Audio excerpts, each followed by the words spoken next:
2027 में माननीय अखिलेश यादव जी पूर्ण बहुमत से सरकार बनाने जा रहे हैं। पीडीए एक ऐसा नारा है में गरीब, पिछड़ा, दलित, वंचित, शोषित, महिला सभी जो है सारे लोगों को वो इकट्ठा कर रहे हैं। संविधान के रचयिता का अपमान किया और संसद भवन में इन्होंने बाबा साहब की बेइज्जती की।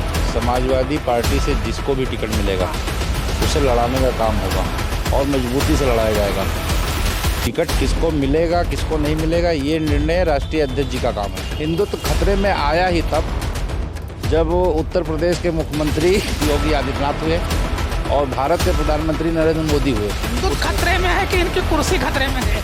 नहीं, आप समझदार हैं, पत्रकार हैं। 2024 लोकसभा में एक ऐसा नारा गूंजा कि भारतीय जनता पार्टी और आरएसएस में हड़कंप मच गया। वो नारा था पीडीए।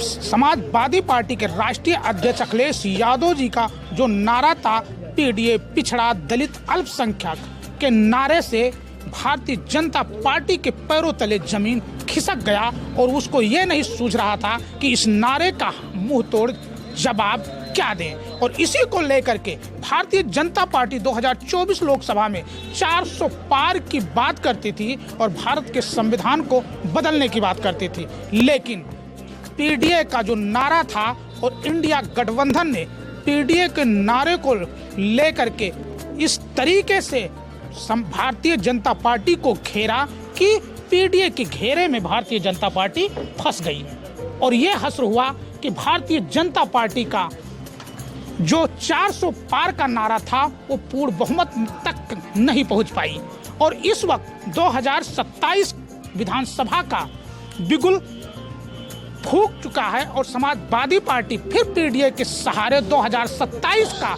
नया पार लगाने में जुटी है। इस वक्त हमारे साथ है समाजवादी पार्टी के और अखिलेश यादव के सबसे करीबी उतरौला विधानसभा के पूर्व प्रत्याशी हसीब खान। सबसे पहले हसीब भाई, आप समाचार भारत में आपका स्वागत है। बहुत बहुत धन्यवाद। क्या कहेंगे 2024 पीडीए और फिर 2027 में पीडीए के सहारा 2027 में मुख्यमंत्री बनाने का प्रयास कर रहे हैं आप लोग? 2027 में माननीय अखिलेश यादव जी पूर्ण बहुमत से सरकार बनाने जा रहे हैं और पीडीए एक ऐसा नारा है माननीय जी का जिसमें गरीब, पिछड़ा, दलित, वंचित, शोषित, महिला सभी जो है सारे लोगों को वो इकट्ठा कर रहे हैं और उनका उद्देश्य भाजपा जिस तरह से आज लोकतंत्र देश में खतरे में है। आज सीजीआई को धमकी दी जा रही है कि हमारे फैसले को मानो नहीं तो हम सीजीआई को भी बदल देंगे। तो जब सर्वोच्च न्यायालय के न्यायाधीश को धमकी दी जा सकती है तो लोकतंत्र कहाँ बचा है? लोकतंत्र को बचाने के लिए और जो आरक्षण है, जब ये लोकतंत्र को ख़त्म कर देंगे तो ये आरक्षण भी ख़त्म कर देंगे। ये लोकतंत्र विरोधी, आरक्षण विरोधी हैं और सदन में इन्होंने आरक्षण तो छोड़िए, संविधान के रचयिता का अपमान किया। इन्होंने बाबा साहब के बारे में कहीं और किसी मंच से नहीं, किसी चुनावी कार्यक्रम से नहीं, जो ऑन रिकॉर्ड होती है बात, संसद भवन में इन्होंने बाबा साहब की बेइज्जती की। तो दिल में था वो जुबां पे आ गया, जो दिल में था वो जुबां पे आ गया और लोग समझ भी गए। तो अब उसका जवाब 2027 में जनता बहुत अच्छी तरह से सोच समझ के मन बना लिया है कि 2027 में उत्तर प्रदेश से भारतीय जनता पार्टी की सरकार को उखाड़ फेंकना है। आज आप उतरौला में पीडीए सम्मेलन किए थे। उस सम्मेलन में अयोध्या के सांसद अवधेश प्रसाद चीफ गेस्ट के तौर पे थे। क्या था पूरा कार्यक्रम का? आज पीडीए सम्मेलन का कार्यक्रम था जिसमें पीडीए का मतलब ये है कि पिछड़े, दलित, वंचित सभी लोगों को जोड़ना। और आज पीडीए सम्मेलन में समाजवादी पार्टी की अलायंस पार्टी, जय हिंद समाज पार्टी ने समाजवादी पार्टी के समर्थन में ये कार्यक्रम किया था जिसमें निषाद समाज के लोग थे, दलित समाज के लोग थे, अल्पसंख्यक समाज के लोग थे। यही पीडीए है। महिलाएं थी, शोषित, वंचित, बैकवर्ड जितने भी थे, आज आपने देखा होगा कि सारे लोग इकट्ठा थे। यही पीडीए राष्ट्रीय अध्यक्ष जी का जो पीडीए का प्लान है कि पिछड़े दलित अल्पसंख्यकों के अधिकार की रक्षा करना, उसके लिए एक पीडीए को एक मजबूत बनाना, और भारतीय जनता पार्टी को पीडीए ही रोक सकती है। कैसे रोक सकती है हसीब भाई? कहावत है, जिस पार्टी का गैर राजनीतिक संगठन मजबूत नहीं है वो पार्टी मजबूत नहीं हो सकती है। आप भारत समाजवादी पार्टी की बात कर रहे हैं, संगठन कहाँ मजबूत है?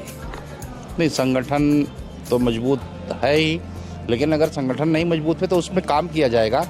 हर पार्टी में होता है, कहीं ना कहीं, जरूरी नहीं कि हर पार्टी में, सब पार्टियों में किसी न किसी जिले में संगठन में कुछ मतभेद होते हैं। भारतीय जनता पार्टी से सीधे टक्कर है आपकी जी। उसकी सबसे गैर राजनीतिक संगठन आरएसएस है, और आरएसएस बहुत मजबूत संगठन है, आप जानते हैं। ठीक, कैसे उससे टक्कर करेंगे 2027? नहीं, हमारा संगठन भी बहुत मजबूत है। अब वो अलग चीज़ है कि छोटी छोटी चीज़ों पे, कुछ चीज़ों पे वो सब राष्ट्रीय अध्यक्ष जी सब पे संज्ञान ले रहे हैं, और सब जल्द से जल्द सुधार लिया जाएगा। कहीं कहीं पे ऐसा हो जाता है, लेकिन अब ऐसा सिर्फ समाजवादी में नहीं है, सभी पार्टियों में है। और अगर ऐसा कुछ है भी तो हम उसकी सफाई नहीं दे रहे हैं। अगर ऐसी कोई कमी है हमारे संगठन में किसी जिले में, हम तो कहेंगे लगभग हमारे संगठन सब मजबूत है। आज आप भी कार्यक्रम कराए थे, पीडीए सम्मेलन था, अवधेश प्रसाद थे और जय हिंद पार्टी के राष्ट्रीय अध्यक्ष भी थे, कई नेता थे। जिले के कोई नेता मंच पे मौजूद नहीं थे, क्या कारण था? अंदरूनी गुटबाजी था क्या? देखिए, जिले के बहुत से नेता थे, ऐसा नहीं है कि कोई नेता नहीं थे।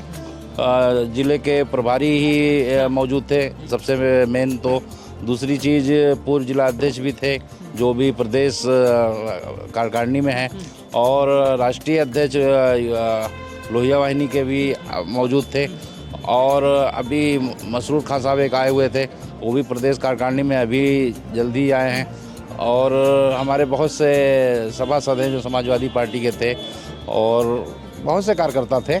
हाँ, ये है अलग चीज़ है कि बहुत से लोग नहीं भी थे।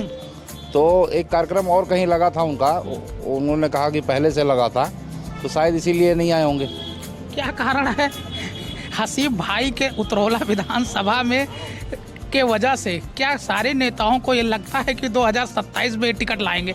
अगर टिकट आपको मिलता है और अगर टिकट नहीं मिलता है तो किस तरीके से आप चुनाव लड़ाएंगे समाजवादी पार्टी? देखिए, समाजवादी पार्टी से जिसको भी टिकट मिलेगा उसे लड़ाने का काम होगा, और मजबूती से लड़ाया जाएगा। टिकट किसको मिलेगा किसको नहीं मिलेगा, ये निर्णय राष्ट्रीय अध्यक्ष जी का काम है। टिकट देना मेरा काम नहीं है, ना किसी और नेता का काम है। टिकट का निर्णय माननीय राष्ट्रीय अध्यक्ष जी करेंगे। अब वो जिसे भी टिकट देंगे उसे चुनाव लड़ाने का काम समाजवादी पार्टी के सभी कार्यकर्ता एकजुट होकर उसे लड़ाएंगे। अभी एक और सवाल, लास्ट सवाल है।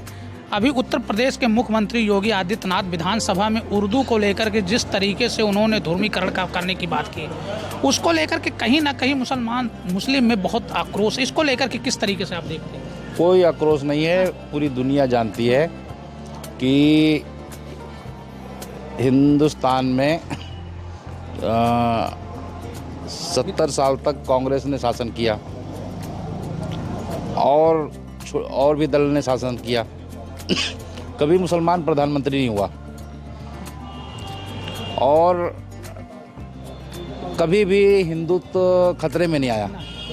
हिंदुत्व खतरे में आया ही तब जब उत्तर प्रदेश के मुख्यमंत्री योगी आदित्यनाथ हुए और भारत के प्रधानमंत्री नरेंद्र मोदी हुए, गृह मंत्री अमित शाह हुए। उसी दिन से हिंदुत्व खतरे में आ गया। हिंदुत्व खतरे में है कि इनकी कुर्सी खतरे में है? नहीं, आप समझदार हैं, पत्रकार हैं, लेकिन खतरे में तभी आया जब ये लोग प्रधानमंत्री हुए और वो मुख्यमंत्री हुए। उसके पहले कभी हिंदुत्व खतरे में नहीं आया। अब हिंदी खतरे में आ गई है। तो वो पुराना हो गया, लोग समझ गए, तो अब हिंदी को खतरे में और उर्दू को खतरे में ला रहे हैं। लोग बहुत समझदार हैं, सोशल मीडिया का ज़माना है, हर कोई पढ़ा लिखा है। जब उन्होंने कहा हिंदुत्व उर्दू बैन कर देना चाहिए, तो उनके उस भाषण में कम से कम 92 बार उन्होंने उर्दू शब्द का इस्तेमाल किया। तो भाषण भी नहीं दे पाएंगे। उर्दू शब्द का इस्तेमाल करने के लिए पहले डिक्शनरी लेना पड़ेगा, क्योंकि बाबा साहेब गूगल नहीं कर पाते हैं। बाबा गूगल नहीं कर पाते हैं। तो लास्ट सवाल है, आज अवधेश प्रसाद आए थे, अयोध्या के सांसद, वो आपके इस कार्यक्रम पीडीए में शामिल हुए, क्या उन्होंने कहा जनता को, आप नेताओं को उन्होंने क्या कहा?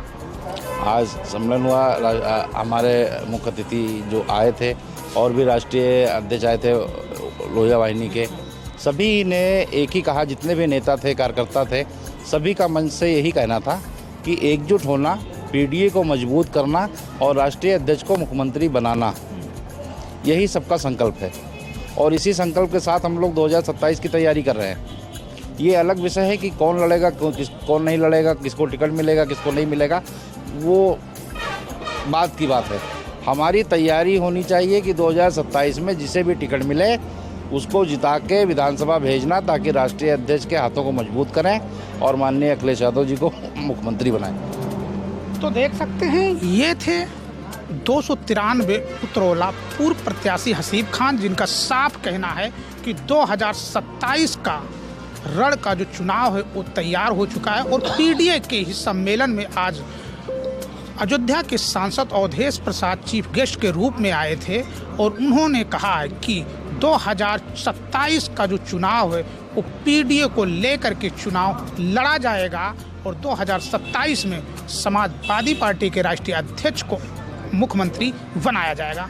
तो ऐसे में अब पीडीए सम्मेलन शुरू हो चुका है, 2025 चल रहा है, अभी लमसम 2 साल है और 2 साल में समाजवादी पार्टी जमीनी स्तर पर कितना मजबूत होगी आरएसएस और बीजेपी के विपरीत, ये तो आने वाला वक्त ही बताएगा। मिथिलेश कुमार, समाचार भारत, उतरौला, बलरामपुर।